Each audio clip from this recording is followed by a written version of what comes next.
In this example, you're going to learn how to route tasks serially within a workflow process. So let's go ahead and create a new workflow definition.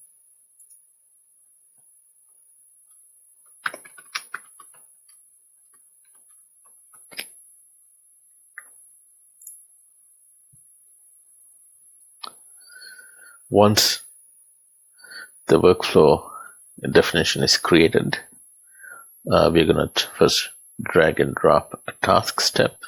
You can search for task in this toolbox, and that should show you a couple of different task steps. And in this case, we want route task to users. We're going to drag that and drop that and connect the dots between the two steps.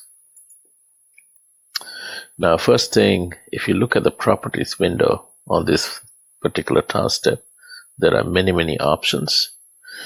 We're going to first go ahead and select a user to route to. I'm going to pick myself as the user. I'm going to go ahead and say save. Next, I'm going to give a task description. Let's say Manager 1 approval. I can also give a detailed description for the task. And there are a couple of other options also. I could send email notifications and all that. We're going to do a basic step. So let me go ahead and save this step. You can also right click and duplicate this step. And that way you can make a copy of it with all the configuration info. Connect the two steps together. And we're going to call this Manager 2 approval for the task. And I'm just going to copy this task description as the name of the step also, so that when we look at these steps, they're pretty clear. So let me do the same thing here also. Manager 1 approval, save that. And finally, we're going to go ahead and save the workflow definition. Next, we're going to create an instance and we're going to execute that instance.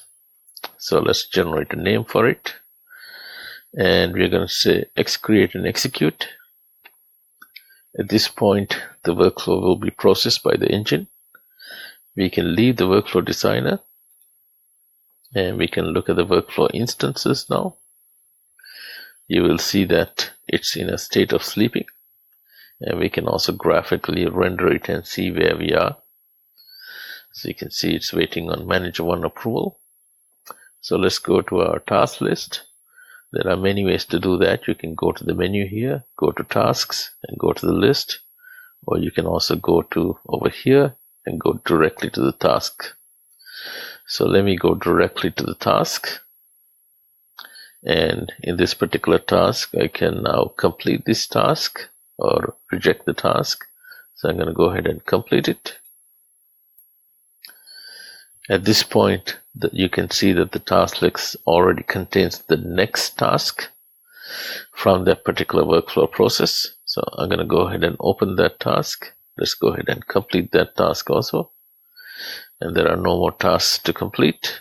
And if I look at the workflow instances page now, I'm going to go ahead and refresh that.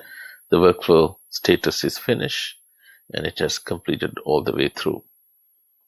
So you can have any number of tasks serially that are strung together in any process that you want. There is no limit to the number of tasks that you can have serially.